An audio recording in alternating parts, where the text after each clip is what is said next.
The humidity in Dallas during late June was always heavy, but today it felt like it was physically pressing against my chest. My name is Rachel, and for 68 years I have lived a life defined by the simple rhythm of service. I was a school teacher for 30 years, a wife for 40, and a mother for every second since the moment my son Henry was born. I spent the morning in my kitchen, the air thick with the sweet, tart scent of Granny Smith apples and cinnamon. I was baking an apple pie, Henry's favorite. It was a Sunday, the day we always had dinner together. I had the table set with the good lace cloth, the one my husband bought me for our silver anniversary before he passed away. I looked at the clock on the wall. It was 4 in the afternoon.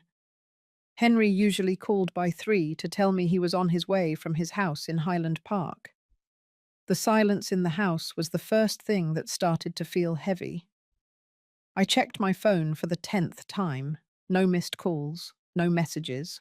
No, I thought perhaps he was just busy with Jasmine, his wife. Jasmine was a beautiful woman, or at least she spent a lot of money to look that way. She was a lifestyle blogger, always occupied with her followers and her aesthetics. I tried to like her. I really did. When they got married 4 years ago, I gave them my entire savings, $200,000, to help them with the down payment on that beautiful white mansion. I told myself that a mother's job is to build the floor that her children walk on. By 6 o'clock, the apple pie was cold on the counter. The golden crust had begun to lose its luster. I dialed Henry's number. A mechanical female voice answered, informing me that the number I had dialed was no longer in service. I frowned, my heart skipping a beat. I tried Jasmine's number. It rang once, then went straight to voicemail. I felt a cold prickle of anxiety on the back of my neck. I grabbed my car keys and headed out to my old sedan. The drive to Highland Park usually took 20 minutes, but today every red light felt like an eternity. When I turned onto their street, my breath caught in my throat. The pristine white mansion, the one I had helped buy with my sweat and tears, looked different. There were no cars in the driveway. The manicured lawn was starting to look slightly overgrown at the edges. But it was the sign in the front yard that shattered my world. It was a metal sign from a real estate company, with a large red sticker across it that read, "Sold." I parked my car at the curb, my legs feeling like they were made of lead. I walked up the driveway, my heels clicking hollowly on the concrete. I peered through the large front windows. The house was empty. The expensive Italian leather sofas were gone. The crystal chandelier that Jasmine insisted on was gone. Even the curtains had been stripped from the rods. It was a shell, a ghost of a home. I stood there, trembling in the Texas heat, feeling a sense of vertigo. I took out my phone again, my fingers shaking so hard I almost dropped it. I went to Jasmine's Instagram page. The most recent post had been uploaded 3 hours ago. It was a video of Henry and Jasmine on a private boat, the turquoise waters of the Maldives sparkling behind them. They were holding glasses of expensive champagne, laughing into the camera. The caption read, "Finally free from the weight of the past, new beginning in paradise." We forgot to mention we moved, but life is too short for long goodbyes. Maldives for the next 3 months. No phones, no stress, just us. The words blurred before my eyes. We forgot to mention we moved. It sounded so casual, as if they had simply forgotten to pick up a carton of milk from Kroger. They had sold their house, packed their entire lives, and flown across the world without a single word to the woman who had sacrificed everything to put them there. I felt a sob rise in my throat, a raw, primal sound that echoed off the empty walls of the mansion. I was 68 years old, and I had just realized that to my only son, I was a discarded piece of furniture. I drove back to my small house in a daze. I didn't turn on the lights. I sat in the darkness of my living room, the cold apple pie still sitting on the counter, a silent witness to my stupidity. I stayed there for hours, the silence of the house now feeling like a physical weight, a suffocating blanket of abandonment. I wondered what I had done wrong. I had been a good mother. I had given him everything. I had lived on coupons and old clothes for years, just so he could go to the best private schools in Dallas. A week later, the true depth of the betrayal began to surface. It started with a phone call on a Tuesday morning. I thought it might be Henry, calling to apologize, calling to tell me it was all a big misunderstanding. But the voice on the other end was cold, professional, and entirely devoid of mercy. It was a man from the First National Bank. "Mrs. Rachel Miller," he said, his voice clipped. "I am calling regarding the delinquent balance on the commercial loan for Miller Innovation Group. As the primary personal guarantor for this account, you are now responsible for the immediate payment of the outstanding balance." I blinked, pulling the phone away from my ear for a second to make sure I wasn't dreaming. "I don't know what you're talking about," I whispered. "I don't have a commercial loan. I'm a retired teacher." There was a pause, the sound of papers ruffling on the other end. "Mrs. Miller, you signed as the guarantor for your son, Henry Miller, 18 months ago. The loan was for $500,000. No payments have been made for the last 90 days. Since the primary borrower has vacated his residence and closed his known accounts, the bank is exercising its right to seek full repayment from the guarantor. $500,000. The number rang in my head like a funeral bell. "I never signed anything like that," I said, my voice rising in panic.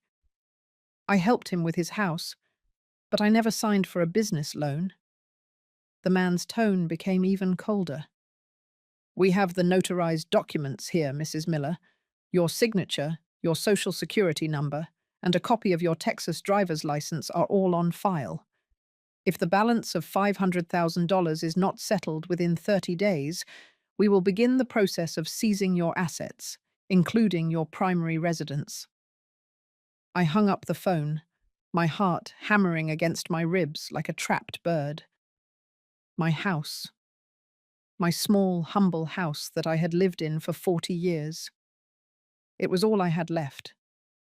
I ran to my desk, tearing through my old files, my breath coming in ragged gasps. I found a folder Henry had given me over a year ago. He had told me they were just some insurance papers for his new business venture. He had said, "Mum, I just need you to sign these to show you're my emergency contact. It's just red tape. You know how these banks are." I looked at the copies of the papers I had kept. My eyes caught the fine print that I had been too trusting to read back then. Commercial Loan Guarantee Agreement. There it was. My signature, bold and clear. But next to it, on the original bank documents, there was more. Henry had forged my initials on several pages. He had used my identity to secure a massive loan to fund a lifestyle he couldn't afford, and then he had fled, leaving me to face the wolves.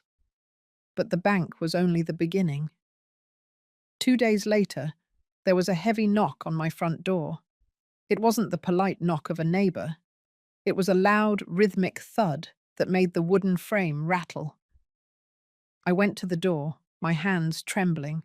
Through the peephole, I saw 2 men. They were large, wearing dark suits that didn't quite hide the bulk of their muscles. They weren't from a bank. They didn't look like they cared about fine print. I opened the door just a crack. "Can I help you?" I asked, my voice small. One of the men, a man with a thick neck and eyes as hard as pebbles, stepped forward. He didn't smile. He held up a piece of paper. "We're looking for Henry Miller. We heard he moved, but his mother still lives here. Henry owes our clients $80,000, high-interest private capital." I swallowed hard. the air in the doorway feeling suddenly frigid despite the Texas heat. "My son isn't here," I said. "I don't know where he is. He's out of the country." The man leaned in, his shadow falling over me, extinguishing the light in my hallway. "That's a shame," he said, his voice a low growl, "because Henry told us that if he couldn't pay, his mother would cover the debt. He said you have a very nice house here, lots of equity. He even gave us a copy of your deed." I felt a wave of nausea. Henry had given them my deed. He had used my home, the only place I felt safe, as collateral for a debt to people who looked like they broke bones for a living. I tried to close the door, but the man put a heavy boot in the way. $80,000, Mrs. Miller, the man said. "We don't do 30-day notices like the banks. We come back every week, and every week the interest goes up 10%. You might want to find a way to get that money. It would be a shame for such a nice lady to have an accident in her own driveway." He pulled his foot back and walked away, his partner following him. I slammed the door and locked every bolt, my body shaking so violently I had to slide down the wall and sit on the floor. I felt like I was drowning in a sea of ink. My son, the boy I had tucked in every night, the boy I had taught to be kind and honest, had turned me into a target. He had sold my safety for $80,000 of high-interest cash. Over the next few days, the reality of my situation became a suffocating weight.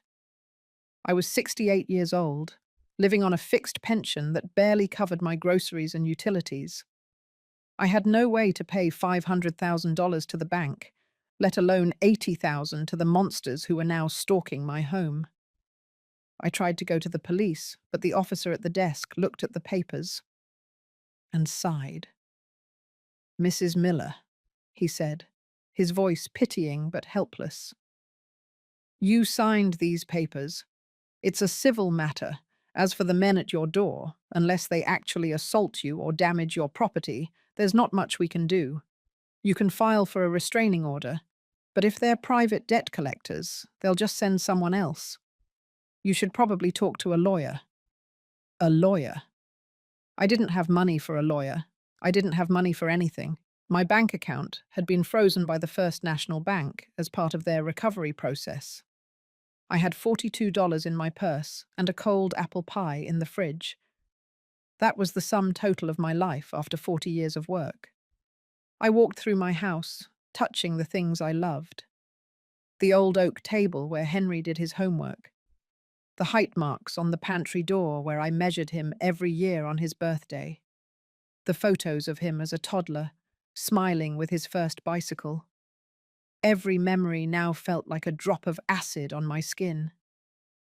I looked at the most recent photo of him, the one from his wedding day. He looked so happy, so successful. Beside him, Jasmine was beaming, her eyes already looking at the mansion they were about to buy with my money. I went into the kitchen and opened the pantry. It was nearly empty. I hadn't gone grocery shopping because I was afraid to spend the $42. I found a box of crackers and sat at the table, eating them slowly. The crickets outside were loud, their chirping sounding like a mockery of my silence. I felt a deep, hollow ache in my chest, a physical pain that felt like a bruise on my soul. This was the bottom. This was the place where a mother realizes her love was a one-way street that led to a cliff. The isolation was the hardest part. I called my best man, Martha, who I had known since we were both young teachers. When I told her what happened, her voice was filled with shock, but then it became guarded. "Oh, Rachel," she said, "that's terrible. Truly." But I told my husband, and he's worried. He says we shouldn't get involved in financial legal battles. We're on a fixed income too, you know. We can't afford to be connected to something like that. I understood. They were afraid. My son had turned me into a pariah. I was a liability, a sinking ship that everyone wanted to distance themselves from. I stopped calling people. I stopped going outside. I stayed in my house with the curtains drawn, watching the shadows of the large men pass by my window every evening. The psychological toll was devastating. I would wake up in the middle of the night, convinced I heard Henry's voice calling for me. I would run to the door, only to find the empty street and the humid Dallas night. I started having vivid flashbacks of his childhood. I remembered when he was 6 and he fell off the monkey bars. I carried him 3 blocks to the clinic, my arms aching, my heart racing. He had looked at me with such trust, such pure, unadulterated love. He had said, "You're my hero, Mum." Where was that boy? How does a hero become an obstacle? How does a mother become a sacrificial lamb for a Maldives vacation? I would sit in his old bedroom, which I had kept exactly the same for years, and cry until my eyes were swollen shut. The room smelled of old books and childhood, a scent that now made me feel physically ill. I was grieving a son who was still alive, but who was more dead to me than my husband in the cemetery. One afternoon, about 2 weeks after the discovery, I received a notification in the mail. It was a formal notice of eviction. Because of the delinquent commercial loan and the secondary debts, the house was being foreclosed on with an expedited timeline. I had 14 days to vacate the premises, 14 days to pack 40 years of my life and find a place to go with no money and no friends. I sat on my porch, the notice in my hand. I looked at the neighborhood I had lived in for so long. The children playing in the yard across the street, the neighbors walking their dogs. Everything was so normal for them. Their lives were intact. Their children weren't forging their signatures and leaving them to the loan sharks. I felt a sudden, sharp spike of resentment. Why me? Why was my devotion rewarded with this cruelty? I went back inside and turned on the small television I had in the kitchen. I shouldn't have looked, but I went to the social media app on the smart TV. Jasmine had posted a new reel. It was titled Living Our Best Life, Maldives Edition. The video showed them at a candlelit dinner on the beach. There were lobsters, fine wine, and a personal violinist playing in the background. Jasmine was wearing a diamond necklace I had never seen before. Henry was laughing, his arm around her, looking like the king of the world. The contrast was too much. I looked at my cracked crackers and my lukewarm tap water. I looked at the eviction notice on the table. Something inside me snapped. It wasn't a loud break, but a quiet, cold realization. The grief, the confusion, the self-pity. They all started to drain away, replaced by a dark, icy pool of resentment. I had spent my life being a victim of my own love. I had let Henry consume my past, my present, and now he was trying to consume my future. I didn't eat that night. I didn't sleep. I sat in my husband's old leather armchair and watched the sun come up over the Dallas skyline. My mind was no longer spinning with why or how. It was starting to focus on what. What was I going to do? I looked at the photo of Henry on the mantel. For the first time, I didn't see my son. I saw a criminal. I saw a man who had stolen my dignity. I realized then that the only reason Henry and Jasmine were laughing in the Maldives was because they thought I was a harmless old woman.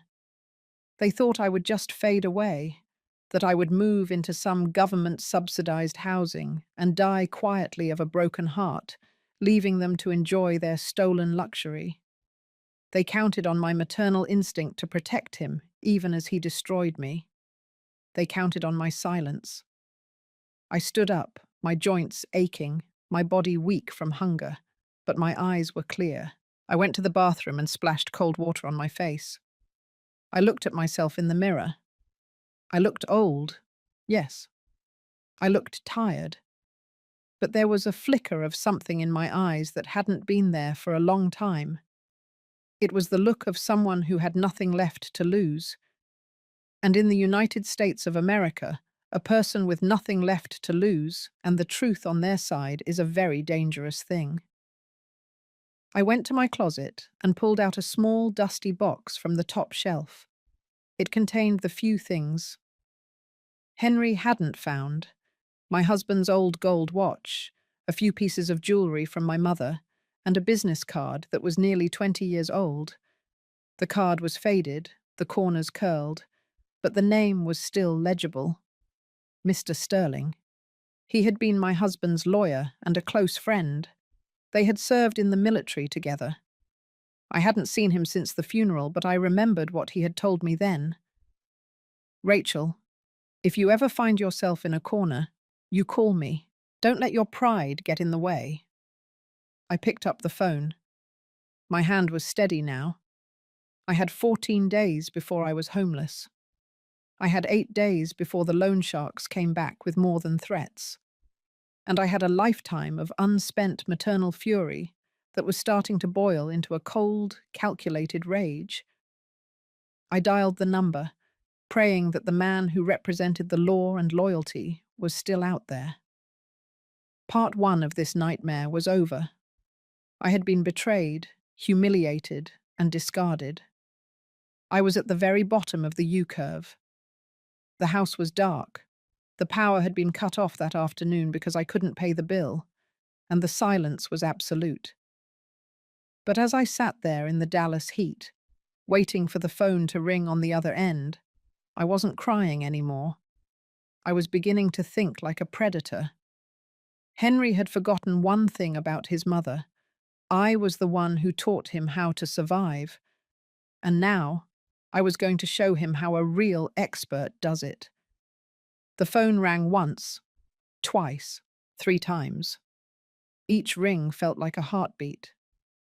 I held my breath, the darkness of the house closing in on me. I thought about the Maldives, the champagne, and the forged signatures. I thought about the loan sharks and the eviction notice. "Hello?" A deep, gravelly voice answered. "This is Sterling." "Mr. Sterling," I said, my voice like cold iron. "This is Rachel Miller. I'm in a corner, and I'm ready to stop being a victim." There was a long pause on the other end. "Rachel," he said, his tone shifting from professional to concerned. "I've been reading the Highland Park real estate news. I was wondering when you'd call." "Where are you?" "I'm in the dark," I replied, "but I'm finally starting to see everything clearly." "Good," Sterling said. "Stay exactly where you are. I'll be there in 30 minutes. And Rachel, bring every piece of paper that boy ever made you sign. We're going to work." I hung up the phone and sat back in the armchair. The transition had begun. The broken mother was dying, and a woman of cold purpose was being born in the shadows of a Dallas suburb. Henry and Jasmine were halfway across the world, celebrating their freedom. They had no idea that back in Texas, the ghost they thought they had buried was just getting started. I looked at the cold apple pie on the counter one last time. I walked over, picked it up, and threw it in the trash bin. I didn't need the sweetness of the past anymore. I needed the bitterness of the truth to fuel what was coming next. The descent was over. Now it was time to start the climb. The headlights of the heavy black SUV cut through the thick Dallas humidity, sweeping across the peeling paint of my front porch. I sat in the darkness of my living room, the silence finally broken by the low rumble of a powerful engine. I didn't move. I didn't turn on the lights. I had spent the last 3 hours sitting in that old leather chair, the eviction notice resting on my lap like a lead weight. I was no longer the woman who cried over a cold apple pie. That woman had died somewhere between the bank's cold phone call and the loan shark's heavy boot. My name is Rachel, and for the first time in my life, I was thinking about survival instead of sacrifice. The car door slammed. A moment later, a heavy, measured knock sounded on my door. It was different from the aggressive pounding of the debt collectors. This was the knock of a man who owned the space he walked in.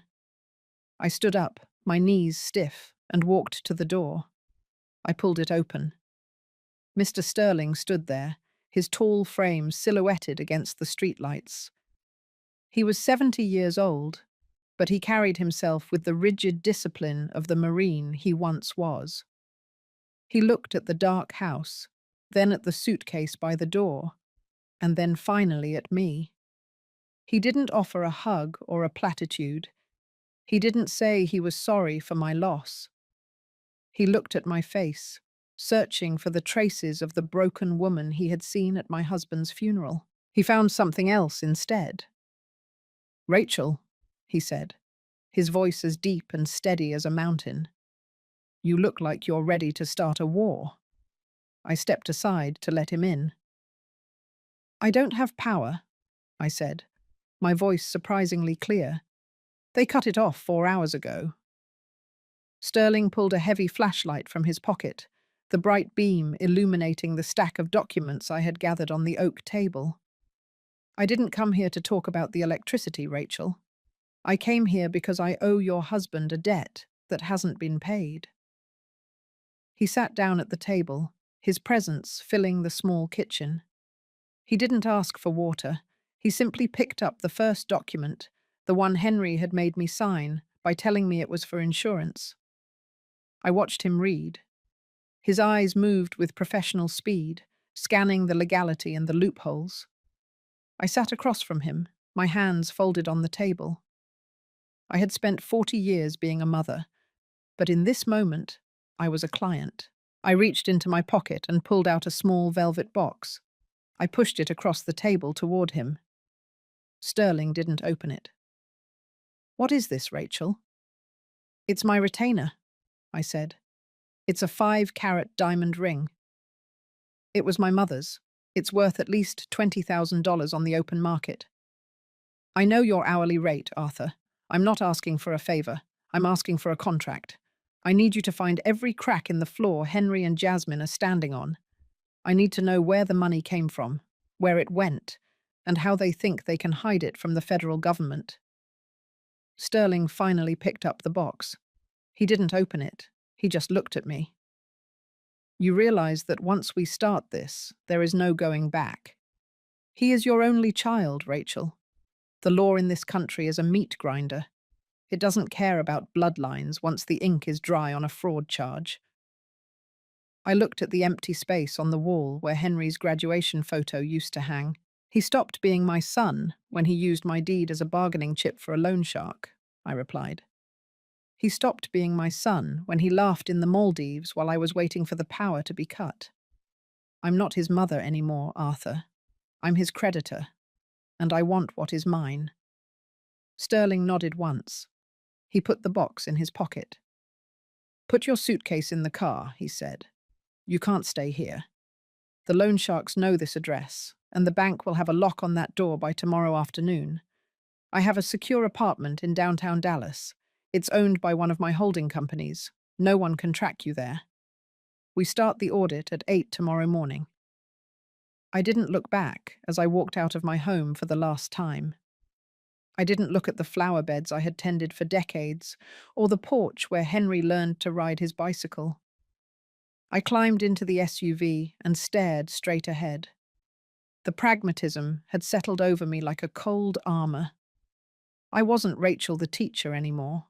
I was an architect of a reckoning. The apartment in downtown was sterile and modern. It was a world away from the soft, cluttered warmth of my suburban home. There were white walls, glass tables, and the constant hum of the city traffic below. Sterling had left me with a laptop and a stack of folders. He had also given me a burner phone and a credit card that was untraceable. "This is for your food and your transport," he had said. "Use it for nothing else." I spent the next 3 days in a fever of research. I had taught history for 30 years, and I knew how to find a thread and pull it until the whole tapestry unraveled. I spent hours on the laptop, scrolling through Jasmine's digital footprint. To the world, She was a success story, a woman of leisure and luxury. But to me, she was a trail of breadcrumbs. I found the funding for the Maldives trip. It didn't come from their Highland Park house sale. It came from a series of shell companies registered in Delaware under names that were variations of my husband's middle name. Henry was arrogant, but he wasn't original. He was using his father's legacy to fund his crimes. I found the transaction records for the $500,000 bank loan. The money hadn't gone into a business.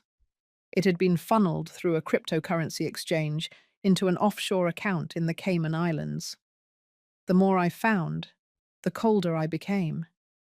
Every luxury Jasmine posted on her Instagram, the Chanel bags, the Rolex watches, the $500 brunches, it was all bought with the money that was supposed to be my retirement. They were literally eating my future. On the fourth day, Sterling returned. He brought a man with him. "This is Marcus," Sterling said. "He's a forensic accountant. He used to work for the Internal Revenue Service. He's been digging into Henry's tax returns for the last 3 years." Marcus opened a tablet and showed me a spreadsheet. It was a map of a disaster. "Mrs. Miller, your son hasn't paid a cent in federal income tax since 2021, he said. He's been reporting massive losses for his innovation group while living a multi-million-dollar lifestyle. That's a major red flag for the IRS. But it's not just the tax evasion. He's also involved in identity theft." My heart didn't even skip a beat. "Whose identity?" I asked. "Yours," Marcus said. "And your late husband's. He's been using your husband's social security number to open credit lines in Europe. He's been claiming his father is still alive and managing a trust fund. It's a massive case of federal wire fraud." Sterling looked at me, his eyes searching for a crack in my resolve. "Rachel, if we turn this over to the authorities, Henry will go to federal prison for a very long time. This isn't just a civil debt anymore. This is criminal." I stood up and walked to the floor-to-ceiling window, looking out at the Dallas skyline. I thought about the men in the dark suits who had threatened me at my door. I thought about the 14-day eviction notice. I thought about the champagne glasses in the Maldives. "Do it," I said. "But not yet." Sterling frowned. "Why not?" "We have enough to bury him now." "Because burying him isn't enough," I said, turning back to face them. "I want him to feel the exact moment the ground disappears under his feet. I want him to be at the peak of his arrogance, in front of the people he cares about most, when the truth comes out. He thinks he's a player in the Dallas social scene. He thinks he's an elite investor. I want to wait until his Ramat boy tick for his new investment fund. I want the whole city to see what he really is." Sterling smiled then. It was a cold, sharp smile that matched my own. "The launch party is in 10 days at the Ritz-Carlton," he said. "Henry has been inviting the top tier of the Dallas business world. He's looking for $10 million in new capital. He's telling everyone his mother is in a high-end nursing home in Arizona, resting after a long illness." "A nursing home in Arizona?" I repeated. "He's already written the ending of my life. He's already buried me." "He thinks he has," Sterling said. "He hasn't checked his mail in Highland Park because he's too busy with the beach. He doesn't know the bank is already onto him. He doesn't know the IRS has been pinged. And he certainly doesn't know his mother is sitting in a glass tower downtown, planning his funeral." The next week was a blur of tactical preparation. I didn't spend my time crying or looking at old photos.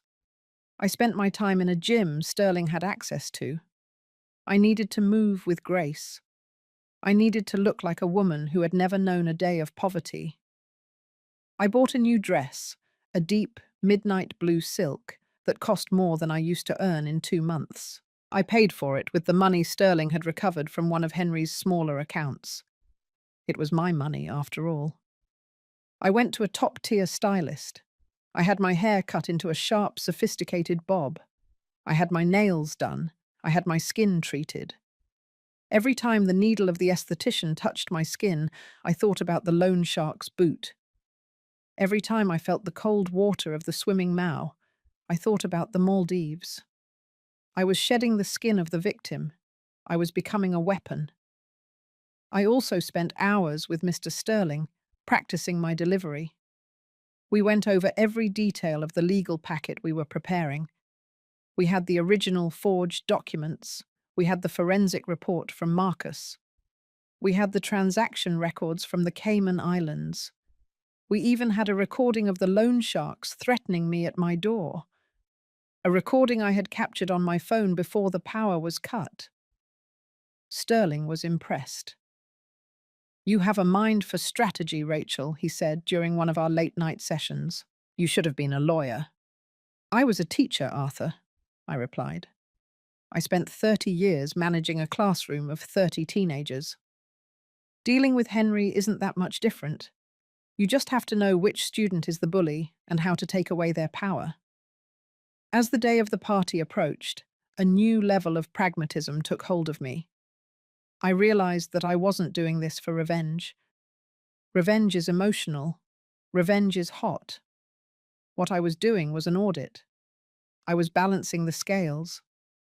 Henry had taken my past and tried to steal my future. I was simply reclaiming the narrative.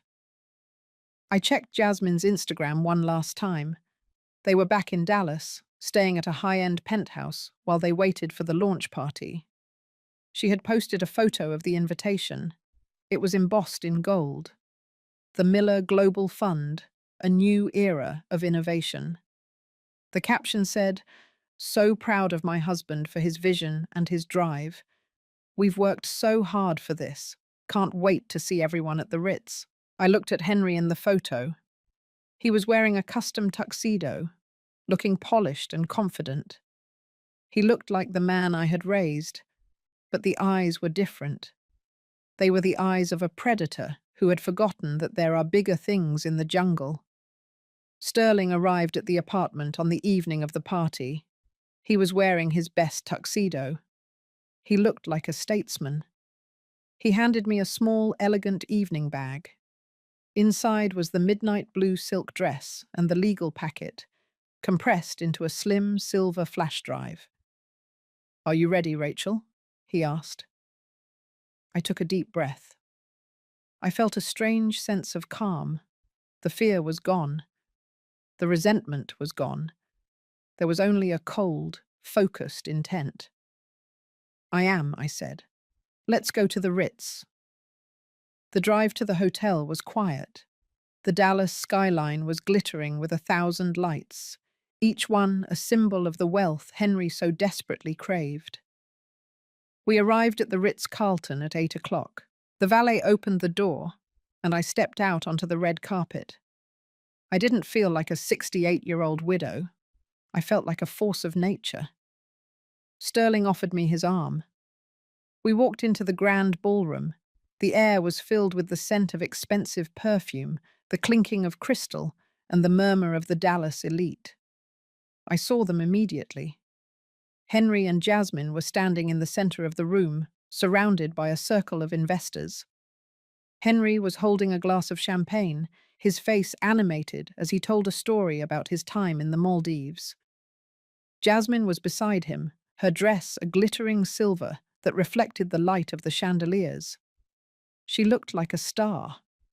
She didn't look like a woman who had stolen a grandmother's retirement. We didn't approach them yet. We stayed on the periphery, watching the room. Sterling pointed out the key players. "That's the CEO of the First National Bank," he whispered. "And that man in the corner is a high-ranking official from the SEC. Henry invited them to show off. He doesn't realize he's invited the executioners to his own hanging." I watched Henry laugh. I watched him slap a man on the back. I watched the ease with which he moved through the room. It was the ease of a man who believed he had won. He thought I was in Arizona. He thought I was a ghost. The launch of the fund was scheduled for 9 o'clock. Henry walked onto the small stage at the front of the room. The lights dimmed and a spotlight focused on him. He looked like a visionary. "Ladies and gentlemen," he began, his voice amplified by the professional sound system. "Thank you all for coming tonight. This fund, the Miller Global Innovation Group, is the culmination of years of hard work and a vision for a better future. It's about more than just profit. It's about building a legacy." I felt a cold sneer curl in my chest. A legacy built on my husband's stolen identity and my forged signature. I looked at Sterling. He gave me a subtle nod. It was time. I began to walk through the crowd. I didn't rush. I moved with the slow, deliberate pace of a woman who knew exactly what was about to happen. People began to notice me. The murmurs started again, but they were different this time. "Who is she? Is that Henry's mother? I thought she was in Arizona." I reached the front of the stage just as Henry was reaching the climax of his speech. "And as for my mother," he said, his voice dripping with fake emotion, "I know she's watching from her care center in Arizona. She's the inspiration behind everything I do. She taught me that family is the most important thing." I stepped into the light of the stage. The silence that fell over the room was absolute. It was as if someone had sucked all the air out of the grand ballroom. Henry froze. The champagne glass in his hand trembled. The visionary mask didn't just crack, it shattered. "Hello, Henry," I said, my voice projecting through the silence without the need for a microphone. "I decided to leave Arizona early. It turns out the air in Dallas is much more clarifying for the truth." Jasmine, who was standing in the front row, let out a small, strangled gasp. Her eyes went wide with a terror she couldn't hide. Henry tried to speak, but only a dry, rasping sound came out.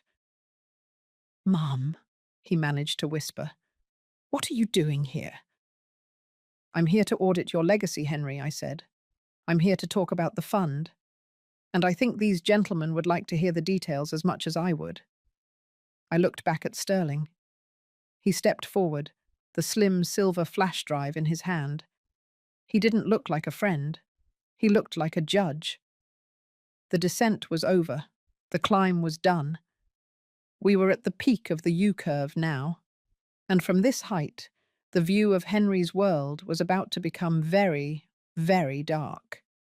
I stood there on the stage, the Dallas elite, watching with bated breath, and I felt a sense of profound autonomy. I wasn't Rachel the teacher. I wasn't Rachel the mother. I was Rachel, a woman of dignity and law, and the reckoning was just beginning. I looked at Henry, and for the first time in 35 years, I felt nothing but a cold, clinical curiosity. I wanted to see how he would handle the gravity of the law. I wanted to see how the predator would react when it realized it was the one being hunted. The launch party was about to become an investigation. The Maldives were a memory. Highland Park was a debt. And Henry was about to learn that the weight of the past isn't something you can just move away from. It's something that eventually catches up to you, especially when it has the truth and a midnight blue silk dress on its side. I stood my ground, my head high, and waited for the law to take its course. The transition was complete. The victim had become the architect. And in the silence of the Ritz-Carlton, the only sound was the ticking of a clock that Henry hadn't realized was counting down his final seconds of freedom. The truth wasn't just coming. It was here. And it was wearing my husband's mother's diamond ring on a chain around my neck, a reminder that loyalty isn't a debt you pay. It's a standard you live by. And Henry Miller was about to fail the final exam of his life. The air in the room was thick with anticipation. Sterling walked toward the podium, and I saw the security guards moving to the exits, not to let people out, but to keep the truth in. Henry took a step back. his face a mask of pale, sweating fear. Jasmine was frozen, her silver dress looking like a shroud in the spotlight. I didn't look at her. I didn't look at the crowd. I looked at Henry. "It's over, Henry," I said softly, but the words carried to every corner of the room. "The audit has begun." I felt a wave of cold peace wash over me. I had survived the bottom of the U. I had climbed back up with a pragmatic heart and a legal shield. And now, I was ready to watch the world I had built for him fall apart, stone by stone, until only the truth remained. The silence that had fallen over the grand ballroom of the Ritz-Carlton was not the silence of respect, but the heavy, suffocating silence of a room full of people watching a train wreck in slow motion. I stood on the stage, the bright spotlight making the midnight blue silk of my dress shimmer like a deep ocean. Henry was frozen beside me, his face a pale, sweating mask of absolute disbelief. He looked at me, then at Mr. Sterling, and then at the circle of Dallas's most powerful investors, who were now watching him with the narrowed eyes of predators sensing a wound. Jasmine, standing in the front row, had her hand clamped over her mouth, her silver dress glittering as her chest heaved with panicked breath. Henry tried to swallow, his Adam's apple moving convulsively. "Mom," he whispered, his voice cracking and thin. "This is a private event. You aren't supposed to be here. You should be in Arizona. You're sick, remember? You're confused." I looked at him, and for the first time in my life, I didn't feel the urge to soothe his fear. I didn't feel the need to protect him from the consequences of his own actions. I felt a cold, clinical detachment. "I'm not confused, Henry," I said, my voice projecting clearly through the high-fidelity sound system of the ballroom. "I have never seen things more clearly than I do right now. I've spent the last 10 days with Arthur Sterling and Marcus, a former agent of the Internal Revenue Service. We've been having a very enlightening conversation about your vision for the future." Mr. Sterling stepped onto the stage, moving with the cold efficiency of a Marine captain. He didn't look at Henry. He looked at the crowd. "Ladies and gentlemen, my name is Arthur Sterling," he announced. "I was a friend and business associate of Henry's late father. I am here tonight as the legal representative for Mrs. Rachel Miller. Before any of you sign a single check or commit a single dollar to the Miller Global Innovation Group, there is some due diligence that was omitted from the evening's presentation." Henry lunged forward, reaching for the microphone Sterling was holding. "This is harassment," he shouted, his voice high and shrill. "Arthur, you're a dinosaur. You're out of the game. Security, get these people out of here." 2 security guards in crisp black suits moved toward the stage, but they stopped when a man in the back of the room stood up. He was wearing a plain, well-tailored suit and held up a leather badge. "Everyone stay exactly where you are," he said, his voice carrying the weight of federal authority. "I am Special Agent Miller from the Securities and Exchange Commission. We've been monitoring this event for the last hour. Mr. Sterling, please proceed with the evidence." The room gasped as one. I watched the color completely drain from Henry's face. He looked like he was about to faint. Jasmine turned as if to run for the exit, but a woman in a similar suit blocked her path. Sterling didn't waste a second. He nodded to the tech booth at the back of the room. A moment later, the giant projector screen behind the stage flickered to life. Instead of the polished marketing slides Henry had been showing, it was replaced by a series of bank documents and forensic spreadsheets. On the left, the crowd saw the loan application for $500,000 from the First National Bank. On the right, Marcus had highlighted the forged signatures and the fake credentials Henry had created for me. Sterling pointed to the screen. "This is the foundation of Henry's fund," he said, "a loan secured through identity theft and the exploitation of a Goa Fu." He has been using his mother's primary residence as collateral for a high-risk investment scheme that has already lost $300,000 in the Cayman Islands. The CEO of the First National Bank, who was sitting in the second row, stood up, his face reddening with fury. "Henry, what is the meaning of this?" he demanded. "You told me those initials were verified." Henry didn't answer. He was staring at the screen as the slide changed. The next document was a tax transcript from the Internal Revenue Service. It showed 3 years of zero reported income, while beside it, Marcus had placed a montage of Jasmine's Instagram posts. Photos of the Maldives trip, the Italian leather sofas, the 5-carat diamonds, and the luxury cars. "This is the lifestyle of a man who claims he has no income," Sterling said, his voice cutting through the murmurs of the crowd. "He has been funneling investor capital through a series of shell companies in Delaware, using his deceased father's social security number to open credit lines across Europe. This isn't innovation, ladies and gentlemen. This is a Ponzi scheme built on the bones of his own family." The room erupted. People began to stand up, shouting, demanding answers. Henry was backing away, his hands trembling so hard he dropped his champagne glass. It shattered on the stage, the crystal pieces sparkling like the lies he had told. Jasmine was sobbing now, shouting at Henry from the floor. "You said it was safe," she shrieked. "You said the old woman was taken care of. You said she'd never find out." I looked down at her, the woman who had laughed in the Maldives while I sat in the dark. "You were right about one thing, Jasmine," I said, my voice echoing over her cries.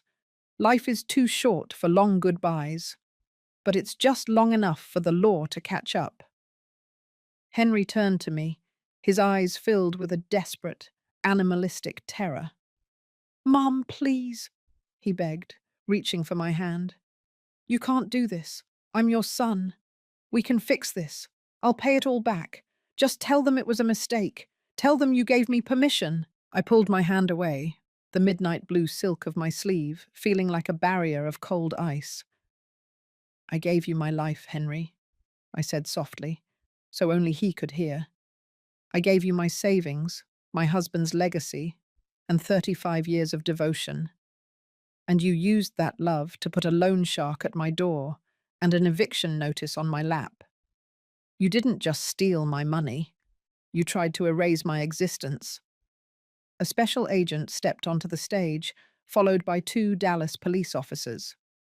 "Henry Miller, you are under arrest for federal wire fraud, identity theft, and grand larceny," the agent said, his voice cold and final.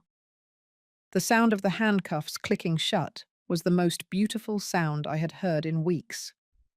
It was a sharp, metallic rhythm that signaled the end of the nightmare. Henry didn't resist. He collapsed into the arms of the officers, weeping like the child he had never truly outgrown. Jasmine was being led away as well, her silver dress looking dull and cheap under the harsh lights of the hotel.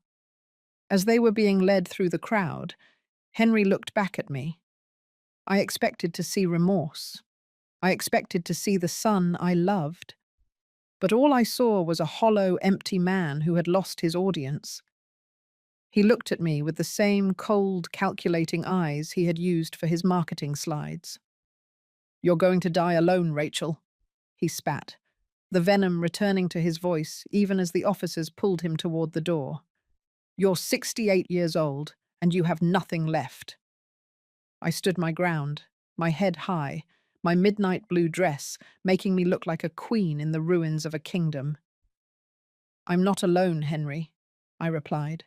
"I have my dignity, and unlike your fund, my dignity is something you can't forge." The ballroom cleared quickly after the arrests. The Dallas elite scattered like cockroaches in the light, eager to distance themselves from the scandal. Within 30 minutes, only Mr. Sterling, Marcus, and I remained in the grand ballroom of the Ritz-Carlton. The silence was absolute now, but it was no longer heavy. It was the quiet of a house after a storm has passed. Sterling walked over to me and placed a hand on my shoulder.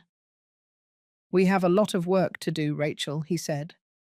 "The SEC will be managing the asset recovery, but with the evidence we've provided, we should be able to reclaim the Highland Park house and the funds in the Cayman Islands within 6 months. Your Dallas home is already being protected from foreclosure by a court order I filed this afternoon." I looked at him, and for the first time in 10 days, I felt a single tear roll down my cheek. "Thank you, Arthur," I whispered. "Don't thank me," he said, his eyes softening. "You were the one who had the courage to step into the light. Your husband would be very proud of you." The aftermath of the reckoning was a blur of legal proceedings and financial audits. I spent the next several months in a small, quiet apartment in downtown Dallas, working with Sterling's team to untangle the web of Henry's crimes. It turned out the loan sharks were actually a group of small-time criminals Henry had met in a gambling ring in East Dallas. Once the FBI took Henry into custody, they were picked up within 72 hours. They were facing their own set of felony charges, and they would never bother me again. The bank loan was more complicated, but because Marcus had proven the forgery of my signature beyond a shadow of a doubt, the liability was shifted entirely to Henry's estate. The Highland Park mansion was sold at a luxury auction for $4 million. After the bank was repaid and the taxes were settled, there was a surplus of $1,200,000. According to the law of community property and the trust Sterling had established for me, that money was returned to my accounts. I was no longer a goer fou on a fixed pension. I was a woman of independent means. 6 months after the night at the Ritz, I found myself standing in front of my old home in the Dallas suburbs. The lawn was pristine again, the house was freshly painted, and the apple tree in the backyard was heavy with fruit. But I didn't go inside. I had sold the house 2 weeks prior to a young family with 3 small children. They needed the space more than I did. They would fill those halls with laughter and new memories, and I was happy to let the ghosts of my past finally rest. I moved into a small, elegant condo in Turtle Creek, overlooking the park. It was filled with light and air. There were no height marks on the pantry door. There were no old photos of a son who didn't exist anymore. I filled it with books, with music, and with the presence of new friends I had met through Mr. Sterling. Henry and Jasmine were sentenced a year after the arrest. Henry received 15 years in a federal penitentiary in West Texas for wire fraud and identity theft. Jasmine was sentenced to 5 years for conspiracy and tax evasion. I didn't go to the sentencing. I didn't need to see them one last time to know that the audit was complete. I simply received a phone call from Arthur and went back to my book. I spent my afternoons volunteering at a local community center, teaching English to immigrants. I found a new sense of purpose in the eyes of my students, people who had truly sacrificed everything to build a future in this country. I shared my story with them, not as a tragedy, but as a lesson in resilience. I told them that a mother's love is a powerful thing, but it must be guarded by self-respect. The physical pain in my chest, the heavy bruise on my soul, had finally healed into a faint, pale scar. I realized that the Maldives vacation Henry had taken with my money wasn't a destination. It was a symptom of a sickness I couldn't cure. By letting go of him, I had finally saved myself. One evening, I was sitting on my balcony, the Dallas skyline glowing orange and pink as the sun set over the Trinity River. I had a glass of wine in my hand, and the evening breeze was cool on my face. My phone buzzed on the glass table. It was an email from Mr. Sterling. The final assets from the Cayman accounts had been transferred. The case was officially closed. I took a sip of my wine and looked out at the city. I thought about the woman who had sat in the dark with $42 and a cold apple pie. I thought about the woman who had been afraid of the loan sharks. That woman felt like a stranger to me now. I was 69 years old, And for the first time in my life, I was truly, completely autonomous. I realized that the U-curve of my life hadn't just brought me back to where I started. It had brought me to a place that was much higher. I had discovered a strength I didn't know I possessed. I had learned that the law is a tool, but Famjia is a choice. I had chosen to stop being a victim, and in doing so, I had reclaimed my husband's legacy and my own future. The humidity of the Dallas summer was still there, but it no longer felt like a weight. It felt like the warmth of a life that was finally mine to live. I was Rachel Miller, a woman of history, a woman of law, and a woman who had finally learned that the most important person to protect in any family is the one who holds the truth. The reckoning was over. The audit was done. And as the stars began to twinkle over the Texas plains, I felt a deep, profound sense of peace. I was no longer a mother grieving a lost son. I was a woman celebrating a found self. It is a brutal yet powerful thing to realize that blood relation that does not guarantee genuine connection, worth, or loyalty. It is a hard truth, especially for a parent. But accepting that a person's actions define their character, not their lineage, is the key to personal freedom. The greatest takeaway from this experience is the immense value of active self-advocacy. I had to speak up, even when my voice was shaking, to activate the network of protection I didn't even know I possessed. The moment I chose to fight with the law as my shield, I transitioned from being a passive victim to an agent of my own rescue. It taught me that genuine family is an intentional construction, forged in the fires of mutual respect, not merely inherited by chance. The act of forgiving, even when the offender is unrepentant, is solely for the benefit of the person offering it. A crucial step in releasing the emotional chains that bind you to past pain and building an empowered future. True recovery is about reclaiming your narrative, finding joy and purpose in unexpected new beginnings, and realizing that your life is defined by the quality of the relationships you choose to cultivate, rather than the ones that abandoned you.